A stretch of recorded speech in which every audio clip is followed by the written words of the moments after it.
ቴህራን አሜሪካ የምድር ጦር ጥቃት እንዳትሰነዝር ያስጠነቀቀች ሲሆን በየመን የሚገኙት ሁቲዎች ለመጀመሪያ ጊዜ በእስራኤል ላይ የሚሳኤል ጥቃት በመሰንዘር ጦርነቱን መቀላቀላቸውን አስታውቀዋል። አሜሪካና እስራኤል ከኢራን የሚሄዱትን ውጊያ የሚያቆም ስብሰባ በፓኪስታን እየተካሄደ ነው። ውጊያው በሚቆምበት ሁኔታ ላይ ለመወያየት የቀጠናው ቁልፍ ሀገራት ከፍተኛ ዲፕሎማቶች በፓኪስታን ተሰበሰቡ። የሳውዲ አረቢያ፣ ቱርክና ግብፅ የውጭ ጉዳይ ሚኒስትሮች በኢስላማባድ በሚገኘው ውይይት መታደማቸውን ፓኪስታን ገልጻለች። የአሜሪካ ከተሞች በትራምፕ ተቃውሞ እየተናጡ ነው። ሚሊዮኖች በተሳተፉበት በዚህ ሰልፍ ዋሽንግተን ዲሲ፣ ኒውዮርክ፣ ሎስ አንጀለስን ጨምሮ ተቃዋሞች አደባባይ ወጥተዋል። ሰልፈኞቹ ፕሬዚዳንት ዶናልድ ትራምፕ በኢራን ላይ የከፈቱት ጦርነት፣ የስደተኞች አያያዝና የኑሮ ውድነትን በመቃወም ትራምፕ እንደ አምባገነን ሊገዛን ይፈልጋል፣ ስልጣን የህዝብ እንጂ የነገስታት አይደለም ሲሉ ድምፃቸውን አሰምተዋል። ኢራን በፓኪስታን ሰንደቅ ዓላማ የያዙ 20 ተጨማሪ መርከቦች በሆርሙዝ ሰርጥ እንዲያልፉ ፈቀደች። ኢራን በፓኪስታን ስም የተመዘገቡ 20 ተጨማሪ መርከቦች ለሳምንታት ተዘግቶ በቆየው የሆርሙዝ ሰርጥ በኩል እንዲያልፉ መስማማቷን ፓኪስታን አረጋገጠች። የእስራኤል ታሪክ ምን ይመስላል? ከክርስቶስ ልደት በፊት 2000 ዓመት ዓለም አካባቢ የመጀመሪያ በዳዊትና ሰለሞን ዘመነ መንግስት የጸና ለረጅም ዘመናት በባዕድ አገዛዝ አሶር፣ ባቢሎን፣ ግሪክ፣ ሮማ ውስጥ የቆየ በ1948 የዘመናዊቷ እስራኤል መንግስት የተመሰረተበት ጥንታዊና ውስብስብ ታሪክ ያላት ሀገር ናት። ከኢትዮጵያ ጋር ያላት ግንኙነትም ታሪካዊና ዲፕሎማሲያዊ ነው። የመጀመሪያዎቹ እስራኤላውያን በከናን ምድር መታየት የጀመሩት ከክርስቶስ ልደት በፊት 1200 ዓመት ዓለም አካባቢ ሲሆን የንጉሥ ዳዊትና ሰለሞን መንግስት የተመሰረተው ከክርስቶስ ልደት በፊት 1000 ዓመት ዓለም አካባቢ ነው። ለ1000 ዓመታት ያህል የአሶር፣ የባቢሎን፣ የፐርሻ፣ የግሪክና የሮማ ግዛቶች አካል ነበሩ። ዘመናዊቷ እስራኤል የጽዮናኒዝም ንቅናቄን ተከትሎ በ1948 ዓ.ም የዘመናዊቷ እስራኤል መንግስት ተመሰረተ። ይህም የ2000 ዓመታት ስደት አብቅቷል። የአረብ እስራኤል ግጭት እስራኤል ከተመሰረተችበት ጊዜ ጀምሮ ከጎረቤት አረብ ሀገራት ጋር በተደጋጋሚ ግጭት ጦርነት ውስጥ አልፋለች። ኢትዮጵያና እስራኤል ከ1992 ጀምሮ ዲፕሎማሲያዊ ግንኙነት ያላቸው ሲሆን በ1984 እና 1991 በከፈቱት ኦፕሬሽኖች ኦፕሬሽን ሙሴና ሰለሞን በሺዎች የሚቆጠሩ የኢትዮጵያ አይሁዳውያን ወደ እስራኤል ተጉዘዋል። በእስራኤል ከ130 ሺህ በላይ የኢትዮጵያ አይሁዳውያን የሚኖሩ ሲሆን አብዛኞቹ በአማርኛ ቋንቋ የዕብራይስጥ ውስጥ ንክኪ ያለበትን የአይሁድ አማርኛ ዘይቤ ይጠቀማሉ። ክቡራትና ክቡራን ራሳችሁን አስታርቁ የሚል ሌላ ጽሑፍ አቀርብላችኋለሁ። ብቻ አብራችሁን ቆዩ። እያንዳንዱ ደቂቃ አይባክም። ሰላማችሁ ይብዛ። ሐሙስ አመሻሽ ይመስለኛል ለቀኑ ክብር ከወዳጆቼ ጋር ወደ ሰማዕቱ አቡነ ጴጥሮስ ሐውልት ያመራሁት ጀንበር ስትዘቀዝቅ ነው ይለናል ምስጋና ዝናቤ። ፋሺስት ጣሊያንን በኢትዮጵያ ለሁለተኛ ጊዜ ሐምሌ 22 1928 ዓ.ም መሸነፉን ያወጃል። አዋጁን ዋጅተን ወደ ቅዱስ ጊዮርጊስ ቤተክርስቲያን አቀናን። በገነተ ጽጌ ኪነ ጥበብ ክፍል አዘጋጅነት እምነትና ሀገርን አስማምተው የተሰዋባትን የሚያወሳ መሰናዶ ነበር። በበኩሌ የሎሬት ጸጋዬ ገብረ መድኅን ጴጥሮስ ያችን ሳትተውኔታዊ ግጥምን ከማብራራት አላለፍኩም። አዎ ብቻዬን ነኝ የፈራሁ፣ እሸሸግበት ጥግ አጣሁ፣ እመጸናበት ልብ አጣሁ፣ መብራን ኢትዮጵያ መንፈሴ ተፈቶ እንዳይከዳት ሰጋሁ። ቅኔው የግራዛኒ አሽከሮች በቀራኒዮ አምሳል የተሰየሙትን ጳጳስ ኢትዮጵያን ክደ ለሙሶሊኒ መን የሚለው ሙቶታ ያስታውሳል። ስለ ሀገርና እምነት ተስፋቸው እየተሸረሸረ የመጣውን ኢትዮጵያን ያሳያል። ከነበሩበት ስፍራ ወደ አደባባይ ሲወጡ ከገዳዮቻቸው በቀር በዓላማው የጸና ሰው አልተመለከቱም ነበር። በምድር የፈሰሰው የወገናቸው ደም ወደ ሰማይ እየተነነ ይመስላል። ደመናው ደፍርሷል። በእርግጥ ወይ ሽንፈት ወይ ድል እስኪነገር ድረስ ሰማይ ምድሩን ስለመጨነቁ ያን ዘመን የዘገቡ መጣጥፎች ያስረዳሉ። አቡኑ የመጨረሻውን ቃል ከመስጠታቸው በፊት የምኒልክን እምቢተኝነት፣ የቴዎድሮስን ሽጉጥ አጠጣጥ፣ ከሁሉም በላይ ደግሞ የሰማዕቱ ቅዱስ ጊዮርጊስን ገድል አስተንትነው ኑሮ ኢትዮጵያ ከነ ሕዝቧ ለባዕዳን እንዳትገዛ አውግዣለሁ ብለው ሰማዕትነትን በክብር ተቀብለዋል።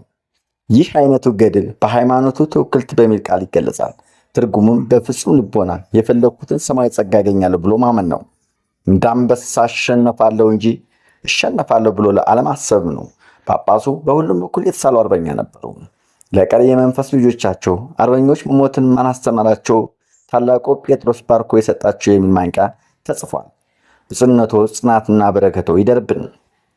ዛሬም እንደ ቁራ መልእክተኛ በሀገርና በቤተ እምነት ጉልላት የሚያንዣብቡ መናፍስት የመከላከል ጥበብና ጽናትን ይጠይቃል። በእምነት ሰዎች አገላለጽ ሰይጣን ፖለቲካ ውስጥ ገብቷል። መንግስት በመንግስት ሃይማኖት በሃይማኖት ላይ ተነስቷል። ቤተ እምነቶችን ቁመት ከመለካካት ወይም አጉል ፉክክር ውስጥ ከመክተት በተጨማሪ ክርስቲያንና አብያተ ክርስቲያናት በማውደም የኢትዮጵያን አምድ እናፈርሳለን ያሉ መልእክተኞች ከጣሊያን አልተማሩም። እንዲያውም ሀገርን እረፍት ከመንሳት ባለፈ ትውልድን ሃይማኖት አልባ ወይም ሃይማኖት ከምድረ ገጽ የማጥፋት ዓላማ ያነገቡ ይመስላል። ከማይቻል ኃይል ጋር መላተማቸውን ባይረዱም ቅሉ ሃይማኖተኛ ህዝብ ለመሪ ይመቻል። አጭበርብሮ ስልጣን ለመያዝና ለመነገድ ግን አይመችም። ፖለቲካ በንግድና ስልጣን ያልተቀደሰ ጋብቻ የተወለደ ነው። ገንዘብን እንጂ ግብረ ገብነትን አይሰብክም። ለምድር መንግስት እንጂ ለሰማይ መንግስት አይገዛም። በፖለቲካ እንጂ በእምነት አይጠይቅም። ነውርን እንጂ ስነ ምግባርን የሚያስተምር ዜጋ አይፈጥርም። ወደ ፖለቲካ ወለድ መንፈስ እንጂ ወደ ቤተ መቅደስ የሚያመራ ሰው አይሰራም። የዚህ መንፈስ ዞሮ ዞሮ አገርና ሃይማኖት ይበድላል። የአንደኛውና ሁለተኛው ዓለም ጦርነት ልብ በል። የኖህ ልጆች ጥቁር ቀይ፣ የተረገመና የተባረከ በሚል ክፍፍል ከሃይማኖት ጋር ተጣልቶ አጣልቷል። ከኦሪት በፊትም ሆነ ታድነው የተገደሉ ሃይማኖተኛ ነበሩ። የተሰደዱ፣ ያመኑ፣ የተጠመቁ ነበሩ። ሄሮድስ ኢየሱስ ያሳደደው ግብረ ገብ ያለው ትውልድ ይፈጥርብኛል የሚል ሰረኛ ትርጉም ሰጥቶ ነው። ጻድቃን የተባሉት ሰማዕታትም በማወቅም ይሁን ባለማወቅ ለጣዖት አምልኮ የተንበረከኩትን በመቃወም ነው የተገፉት። የደጋጎች መብዛት ለነጋዴም ሆነ ስልጣን በውሸት ለሚዘውር መንግስት ስጋት ነው። ተነባብረው የሚጨነቧቸው ፕሮፓጋንዳ በአመኔታ አይሸከሙላቸውምና በጥቅሉ አቤት ወዴት ባይ ካድሬ እንጂ ጥያቄ ትውልድ ለፖለቲካ አይመችም። ግሪክ ፈላስፋዋን መርዛ ግታ የገደለችው ጥያቄ ትውልድ እንዳይፈጠር ነው። ኢህአዴግ በትምህርትና ፖለቲካ ስርዓቱ ተቀባብሎ ከአንድ ትውልድ ያላነሰ የሰው ኃይል አምክኗል። በሚዲያና በኪነ ጥበብ ውጤቶች ላይ ሳይቀር ቁሳዊነትን ሰብከዋል። ሰልፊ እየተነሳ ለእናቱ ቀብር እንኳ ቢዚ ነኝ የሚል ዘመናዊ ማርየት ፈጥሯል። ከማህበራዊ ኑሮ ወደ ግድለኝነት የሚገፋፋ ባህል አዘምነዋል። በእርግጥ ይህ ዓለም አቀፋዊ ወረርሽኝ ነው። ለጥበብ ፍልስፍና ሳይሆን ለጥበብ በር የሚዘጋ ሰው በዝቷል። ለግል እንጂ ለጋራ ጉዳይ መራራትን ተዘንግቷል። ግደለኝነት አለቅጥ ሰፍቶ የሰዎች ግንኙነት ለአምስት እንጂ ለአምሳ ሎሚ አምሳ ሰው አይነት አልሆነም። ሳሩን እንጂ ገደሉን የማየ ዜጋ በመፈጠሩ ጉዳይ አሁንም አልተረሳም። የስልጣን ዕድሜ ማራዘሚያው ዳንኪራ በማስረገጥና በማጋጨት መሆኑ ከኢትዮጵያ ወዲያ ምስክር የለም። ሃይማኖታችሁን ጠብቁ፣ መጽሐፉ ከሃይማኖታችሁ አትጣሉ ይላል። ግራህን ሲመቱ ቀኝን ስጥም ይባላል። ይህ ወንጌል ለራሳችሁና ለተርተው ዜጋ እንጂ ለፖለቲካ አይሰራም። ሃይማኖት የግል ነው የሚላችሁ ፖለቲከኛ ያመናችሁበትን የሚጋራ ሳይሆን ያላመናችሁበትን መርህ እንድትቀበሉ ማሳመኛ ዘዴው ነው። ለቤተ እምነቱ ዲሞክራሲ የሰጠ መስሎ ደጋፊና ዘራፊዎችን ካባ ልብሶ ይሾማል። የብሔር ሹመት ለጨዋታው መቀየሪያ ማሊያ ነው። ህወሓት መንፈቀለ ፓትርያርክ ወይም ቅዱስ ሲኖዶስን ለሁለት የከፈለው ለዚህ ነው። የቤተ ክርስቲያናዊ ቅዳሴያት መፍቻ ቋንቋ ግዕዝ ነው። በግዕዝ መግባባት ባትችልም ትግርኛ ተናጋሪ ካድሬዎች እስከ ዋልድባ ድረስ ያለ ክህነት ተሰማርተው የግንቦት 21 ዳቦ ሲቆርሱ ሳትታዘብ አይቀርም። አቦይ የመንፈሳዊ ቡራኬ ይልቅ ለአቦይ ስብሐት መንፈሳዊ የዕለት እንጀራ የተገዙ ብዙ ነበሩና ግራም ዘመመ ቀኝ ቤተክርስቲያኗ ስድስቱን ሆነ ማካሄድ ያዳግታል። አንዴ ፓትርያርክ በመቀየር ሌላ ጊዜ እርስ በርስ በመከፋፈል አለፍ ሲል ደግሞ ምዕመኗንና ክህነቷን ከነ ቤተ እምነቷ በማቃጠል የይዞታ መሬቷን ከብሔርና ከሌላው እምነት ጋር እያነካኩ በማታገል የአደባባይ ባሏን በነፃነት እንዳታከብር እስከ መከልከል መድረስ ባቀነቻት ሀገር ትዕግስቷን አብዝቶ ከመፈታተን ሌላ ትርጉም አይሰጠውም። መንግስት ለሌሎች እምነቶች ይቅርታ እንደሚሰጠው ሁሉ ለእሷ ይቅርታ ለመስጠት ሲተፋፋበት በብዙዎች ትዝት ውስጥ ገብተዋል። ይህ ለተሃድሶ ጥያቄዎች ሆነ ለአስተዳደር አትመችም ብለው የፈረጇት አካል ከማበረታት አይለይም። በህወሓት የተዘረጋባት ነጥፊ መዋቅር በለውጥ አለማጥፋት በእርሾ ሌላ ጥፋት ለመደገስ መሆኑን መገመት አያቅትም። በነገራችን ላይ በግልም ሆነ በጋራ የተደራጁ የእምነት አይነቶች ድምፅ ያገኙት ከለውጥ ወዲህ ነው። ምናልባት ግብረ ሰዶም በይፋ ለማስተማር የተንቀሳቀሰው አካል ነው ይፋዊ ተቀባይነት ያጣው። ያም ሆኖ ባህሉን ለመቀበል ከተጠየቁት 10 ሀገራት ውስጥ ኢትዮጵያ እምቢ ምሽም ሳትል ነው ያለች። ይህ እንደ ገጠር ሴት የመግደርደር ወይም የመሸኮም አባዝ እንጂ ጨርሶ ያለመፈለግ አይመስለኝም። የጂኦኤም ዘረመል ጉዳይ በለዘብተኛ አቋም መያዟን አይዘነጋም። ሰለምን ማዳቀልን ጨምሮ ተፈጥሯዊ ጋብቻን ለመሻረም ሆነ ለመሾም ድብቁ ሰይጣን አደባባይ ከወጣው ከለውጥ ወዲህ ነው ማለት ይቻላል። የአውሮፓ ህብረት ስለ ኢትዮጵያ ምርጫ አንድ ጊዜ አልታዘዝም፣ ሌላ ጊዜ ባለሙያ እንጂ ታዛቢ አልልክም የሚለው ያለ ምክንያት አይደለም። በህዝብ ድምፅ የተመረጠ መንግስት ሳይሆን እንደ ህወሓት የዘረፋ በር የሚለው ተረኛ ባለስልጣን ፍለጋ ነው። ትልቁ የተስፋችሁ ጉልላትም በሰማያዊ መንግስት እንጂ ፖለቲካ በፈጠረው ምድራዊ መንግስት አይመስለኝም። ኢህአዴግ በትምህርትና በፖለቲካ ስርዓቱ ለታዛዥነት የተሰየመ መንጋ ካድሬ ለፖለቲካ የተንበረከከ ሃይማኖት መሪ ፈጥሮ አገሪቱን ሽማግሌ ቢነሳትም በአገርና በሃይማኖት ተስፋ መቁረጥ አልተማርኩም። በልማድ የሚሆን በልምድ የኢትዮጵያ ኦርቶዶክስ ተዋሕዶ ቤተክርስቲያን ፓትርያርክ ብፁዕ አቡነ ማትያስ የታፈኝ ያለው ንግግራቸው ሀሳብን የመግለጽ መብታቸው እንዳለ ሆኖ አሻሚ ቢሆንም ቤተክርስቲያን ይመለከታል። ቅዱስ ሲኖዶስ ችግር ሲገጥመው በውስጥ ማስተካከልና መነጋገር እንጂ አንዱ በአንዱ ላይ እንዲነሳ ክፍተት መፍጠር ዋጋ ያስከፍላል። መንግስት ሰማይ እንደሆነ በግል ስራ እንጂ በቡድን ስራ አይገባም። በተናጠል ፈተና እንጂ በመንጋ ፈተና አይሆንም። እንደ ቀራጩና ፈሪሳውያን ጸሎት ሌላ በመኮንን ራስን በማጽደቅ ምሕረትም ሆነ ክብረት አይገኙም። እግዚአብሔር እንዲህ ይገሥጻል፣ እጃችሁን ወደ እኔ ብትዘረጉ ዓይኔን ከእናንተ ሰውራለሁ፣ ልመናን ብታበዙ አልሰማችሁም፣ እጃችሁ በደም ተሞልቷልና ቃሉ ፖለቲከኞችን ይመለከታል። በመጤና ላጤ ባጉና ፍትህ ወግ ማሳመር ከተራቀቃችሁ በኋላ ንግግሩ ተቆርጦ ወይስ ተረግጦ የሚል ውዝግብ ወደ ማህበረሰቡ አትስደዱ። ከቃል የተነሳ ትጸድቃለህ፣ ከቃል የተነሳ ትኮነናለህ የሚለውን የወንጌል ቃላት ተስታውሱ። ጠቢቡ ሰለሞን ሞትና ሕይወት በምላስ እጅ ናቸው እንዲል ጦርነት በምላስ ተቀስቅሶ በምላስ ተጨርሶ እንደገና በምላስ የሚጀመር አዙሪት ነው። ኢትዮጵያ ከተስፋፉ ሀገራት እስከ G7 ሀገራት የምትደራደረው በምላስ ነው። ያም ሆኖ የሚያሰጋት ከውስጧ የሚውለበለብ ምላስ ነው። የአስቆሮቱ ይሁዳ ኢየሱስን ስሞ ከመሸጡ በፊት ገዳዮቹ የት እንዳለው ያውቁ ነበር። በፀሐይ ብርሃን ሲሄዱ ፀሐይ ትደበድሳለች፣ በጨረቃ ሲሄዱ ጨረቃ ትጠፋለች፣ በጫካ ሲያስሱ ሸረሪት ድሯን ትዘረጋለች። ፍጥረታት እንኳ አሳልፎ ያልሰጡት ኢየሱስ በመሳም አሳልፎ የሰጠው ይሁዳ የሰው ልጅ ነው። ኢትዮጵያም በቅርብ በሚያውቋት እንጂ በሩቅ ምናባውያን ሰዎች አትደፈርም። አባባሉም ጠላት ከሩቅ አይመጣም ነው።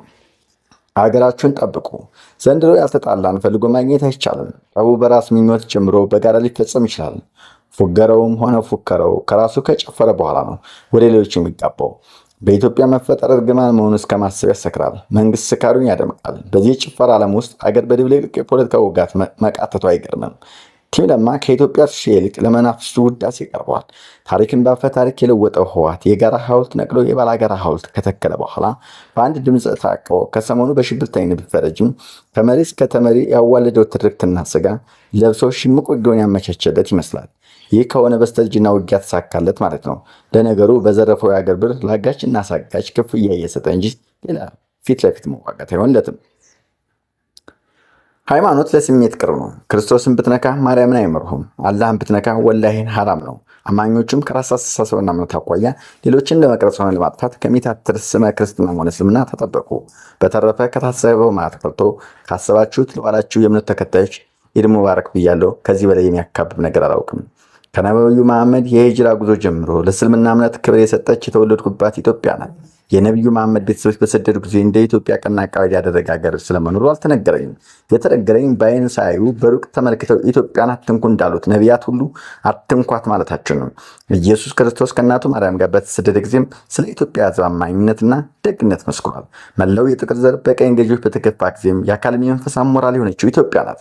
ለዚህ ሁሉ የመንፈስ ከፍታ የኢትዮጵያ ኦርቶዶክስ ተዋሕዶ ቤተክርስቲያን አበርክቶ መዘንጋት ንፉግነት ነው። መንግስትን በማጽናት አገር በማሰንበት ሚና 3000 ዘመናትን ተሻግራ አሻግራለች። ልጆቿ ለሰማያዊ ሀገር እንጂ ለምድራዊ ሀገር አበልጣ አልሰበከችም። እናም ይህን ጽሑፍ ወንጌልን በሚሰብኩ አባቶች ምክር እንዲህ እንቋጨው።